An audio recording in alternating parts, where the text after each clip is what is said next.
Sabi ko, meron din. Diba? Apa bukuan? Kamay tayo.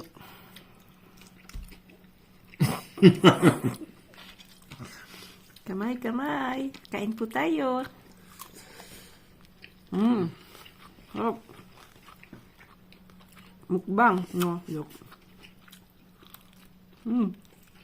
Taba.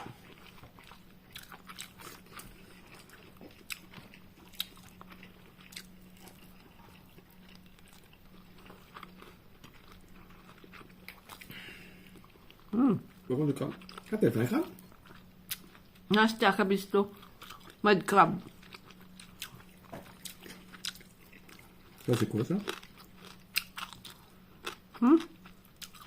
Adobo. Ayan, bon appetit po. Nangawit na po ako eh. Ano ba? Sige.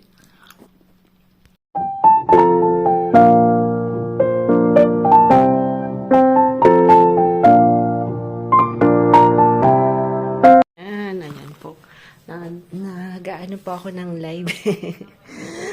The same time nagbablog. Pinapakinggan ko ng ano po yung sa pong nating kababayan na nasa Germany. Si ano po. Ayan. Si Linda's World po. Ayan, nasa Germany po siya. May asawa rin po siyang foreigner. Ano. So, ano po. Today is, ano po,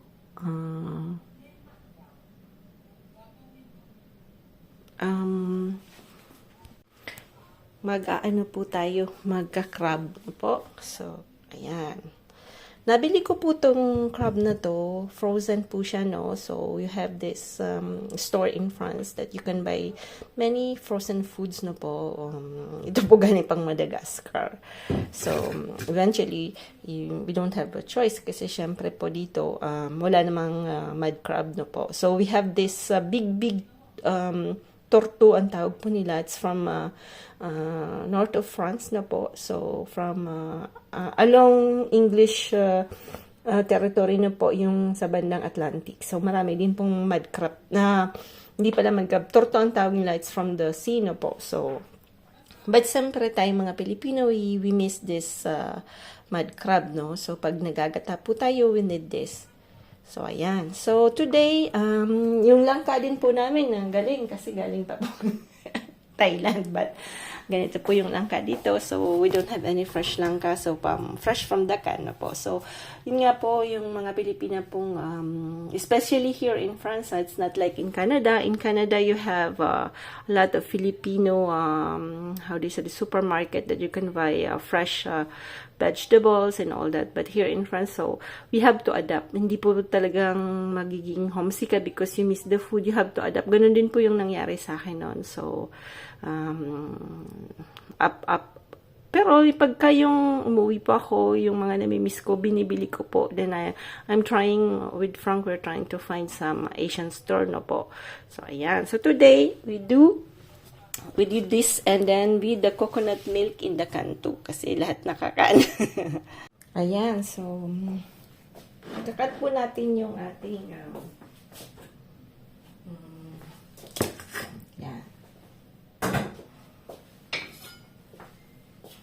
So, kakat lang natin to ng medyo maliliit kasi medyo malaki po siya, no? So, ayan. Kakat natin.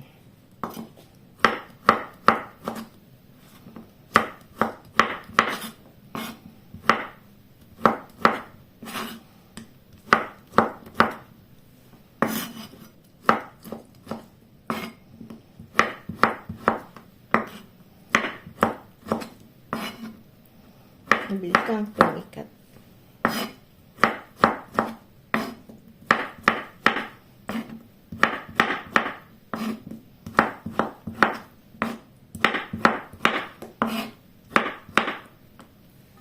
Ayan, nakat na natin to.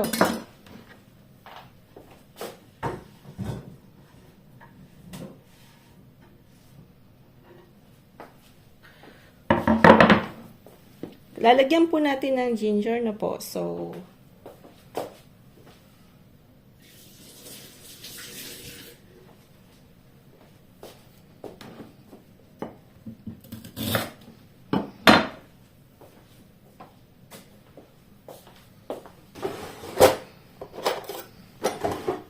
pipilang natin tong ginger.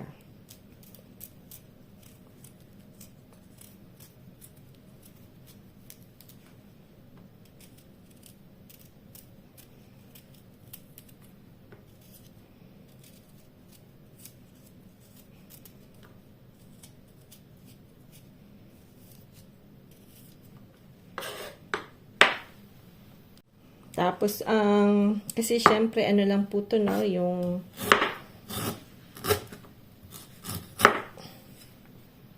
ganyan lang siya. Malalaki lang dapat.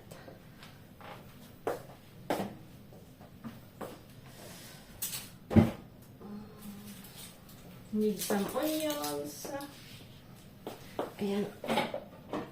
Lagay natin dito yung dumi-dumi kasi lalagay natin yan sa compost na po.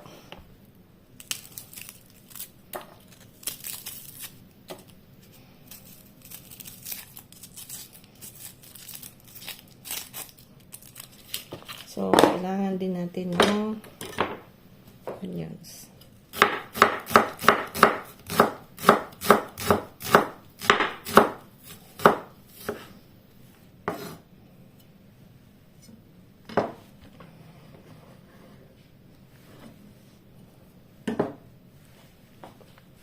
Adobo po ako.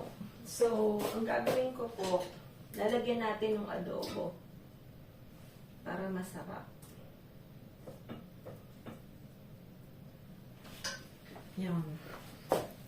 Yung adobo po, anahin natin. Wow, may buto. Wow, may buto. Pag may buto, tanggalin mo na to.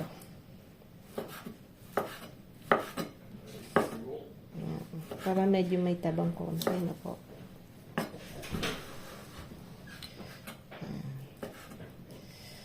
So, ayan po.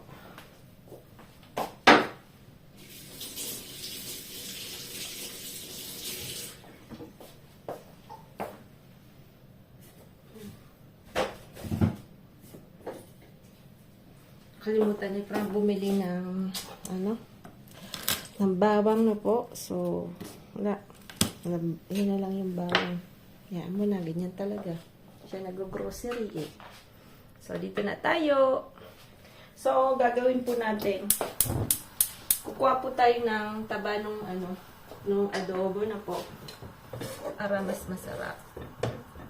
Yan po yung panggugulay natin. So, it's only adobo's tawag nito. Fats from the adobo. Excuse me po. Na si Malaya. Right. So we put this one, yung lahat pong magyan, pati yung taba. Lagay na natin.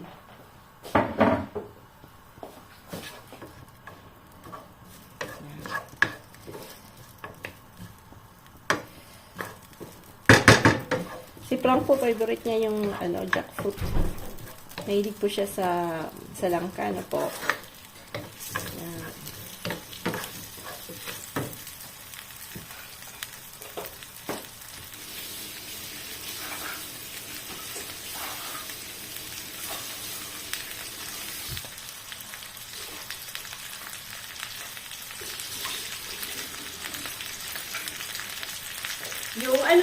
Yung sabi nito, the crab, when you cook that, you have to use yung old na pots, no? Kasi nagigrit niya po yung teflon na maganda, no po.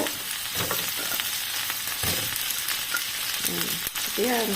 Pampalasa rin yan.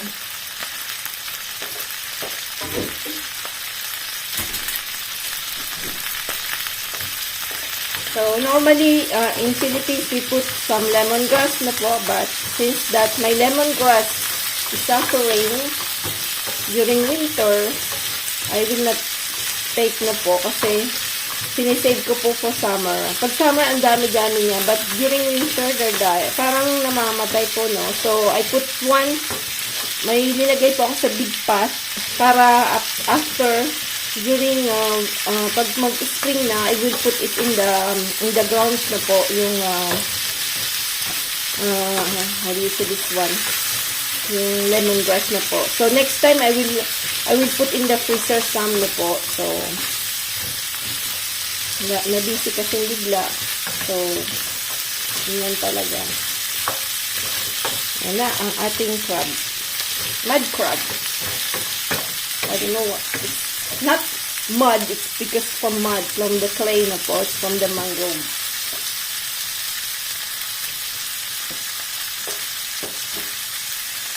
Lagay na lang natin. Mabango. Mabango siya. Ha?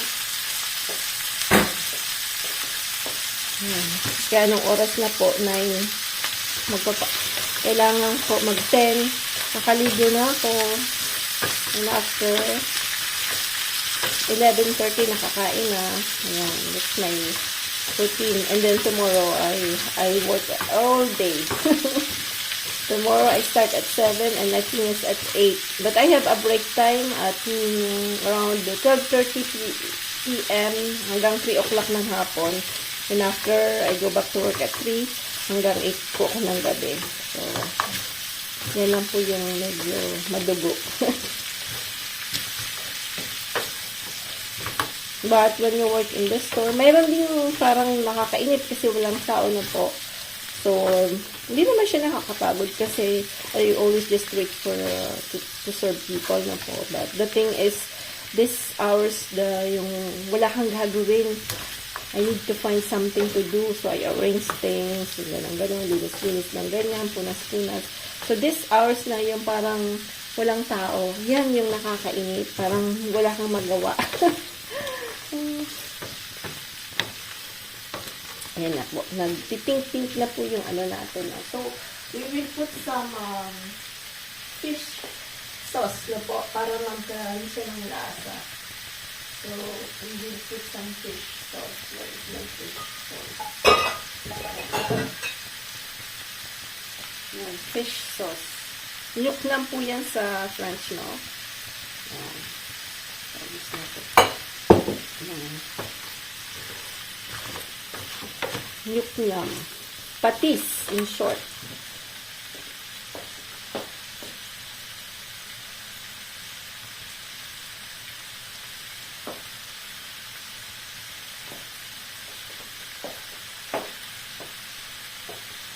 Tapos, syempre, yung, ano po, yung coconut milk.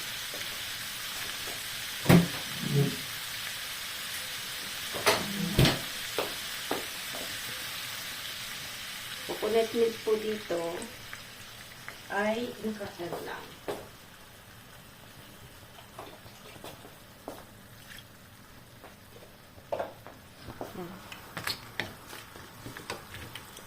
Tapos lalagyan natin ng konting spinach na po para medyo may green. Ayan. Lalagyan ko po ng konting chicken cubes para magkalasa ng konti na po. Then, some pepper.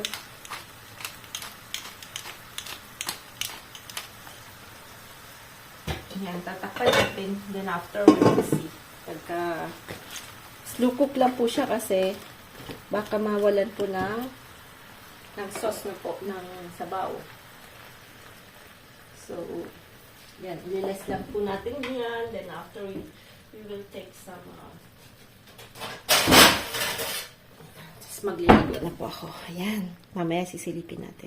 Ayan. Ayan natin. Lagyan pa na natin ng ano po, ng sili. No? So, manghang. Ah oui, j'ai pas nettoyé, c'est vrai. On va prendre la douche. Ayan. So. Ok. Et là, on a 4 pneus changés. On est parti pour je sais pas combien de temps. Ah, tu filmes? Désolé. Sige, tabi ni asawa, ha? Non, ça va, papi. No, because we're going to change the tires na po. So, mahal din po yung tires dito sa front. So, it will cost almost 600 something na po. Pero yung gusto po namin na tire, yung Michelin. Kasi syempre po, lagi po kaming on the road, pupunta doon sa north. So, it's like 1,000 kilometers. So, we need a nice ano po, gulong, wheel.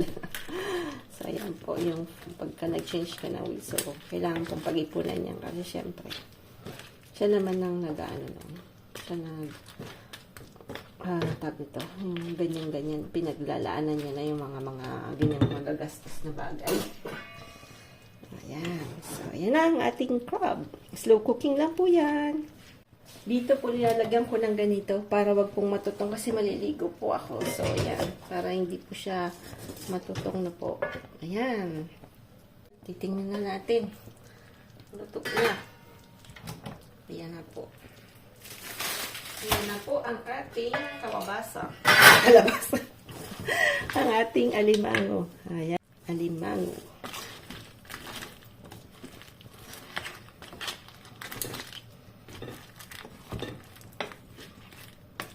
So, anong oras na? Nakaligo na po ako. Pupunta ako ng labas. Titingnan ko lang yung mga halaman natin. Punta po tayo sa labas. Kuha din tayo ng konting kulay green-green. So, lalagyan po natin ito ng konting ano po, no? Spinach.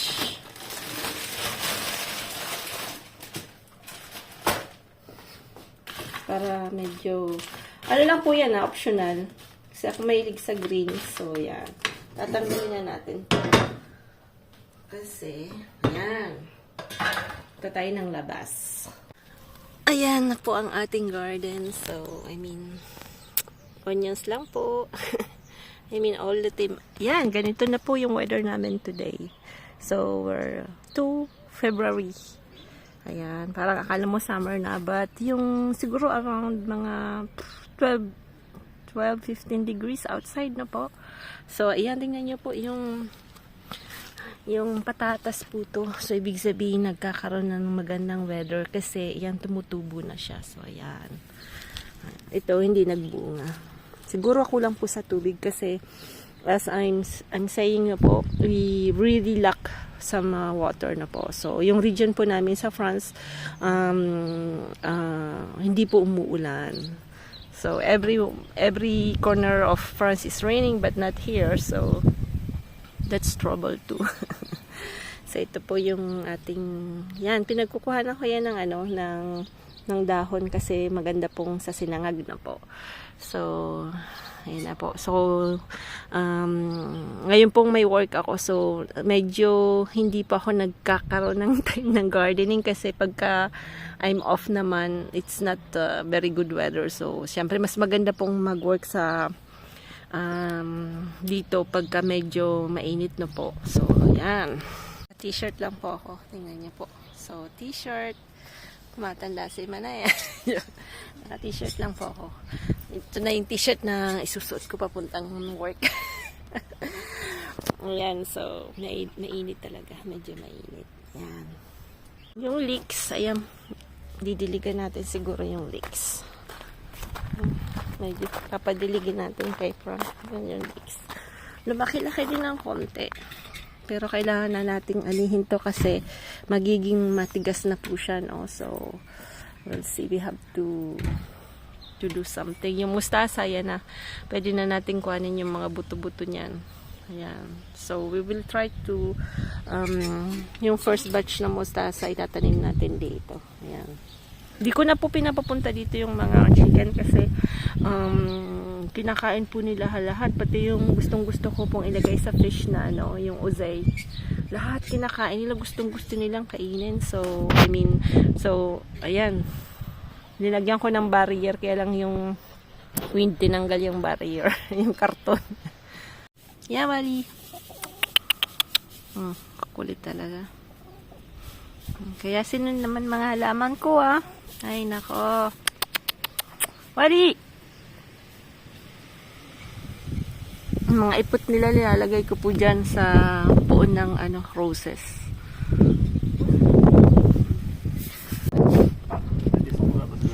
Yapadzu.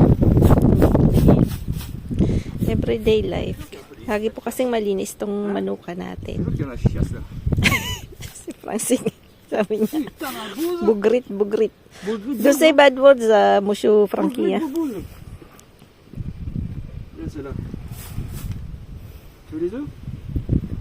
Attends. Si. Attends. Et... Oh! Oh, 3! Ito. Daming ipot. 4! Daming ipot. 5! No. Sa photo ko. Oh, Wow. caca! Ah, caca, caca, caca. Pas tomber, hein? Parce que là, ton fils... Regarde. Yan na. May ipot. Tiens, Lalaki po ng itlog nila. je vais descendre.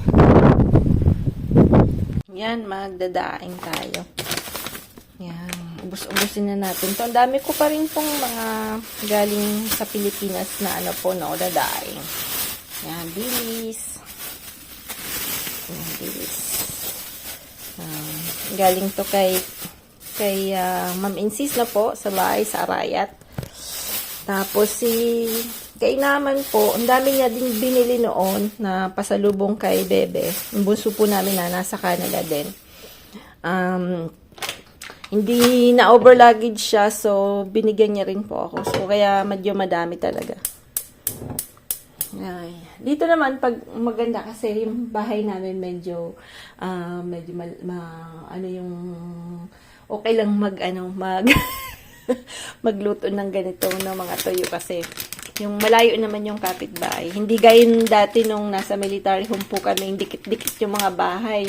Pag nagluto ka talagang amoy yung buong compound ng military, alam na nagluto ka ng ng ano po ng tawag ng daing na po. Ayan, so lalagyan natin to. Ayan, yan po maganda pag may oat.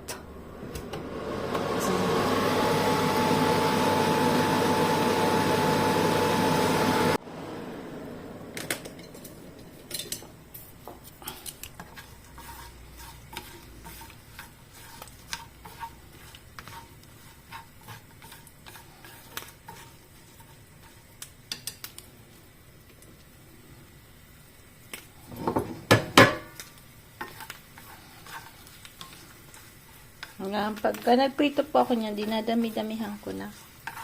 Kasi,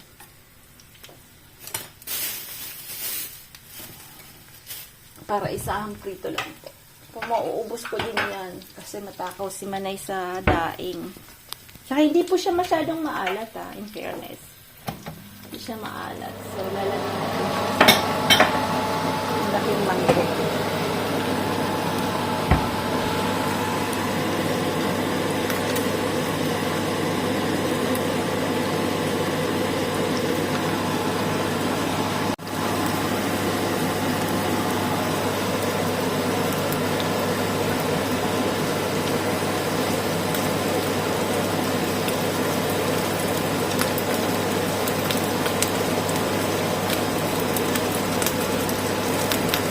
Yan.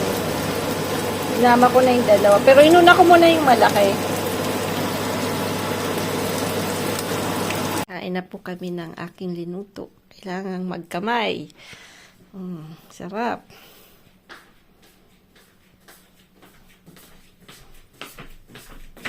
Frank? Ça. Ah.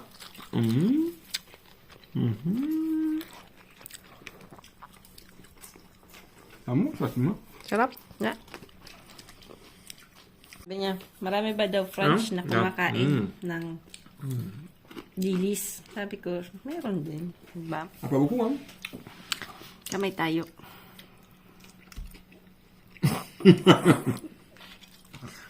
Kamay, kamay. Kain po tayo. Sarap. Mukbang. No, yuk. Taba.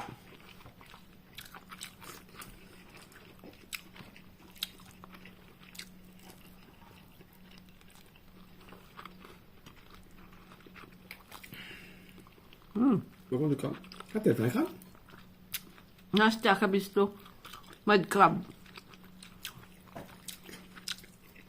Ça, c'est quoi ça? Adobo. Ayan, bon appetit po. Nangawit na po ako eh. Elle veut pas. Vas-y, vas-y.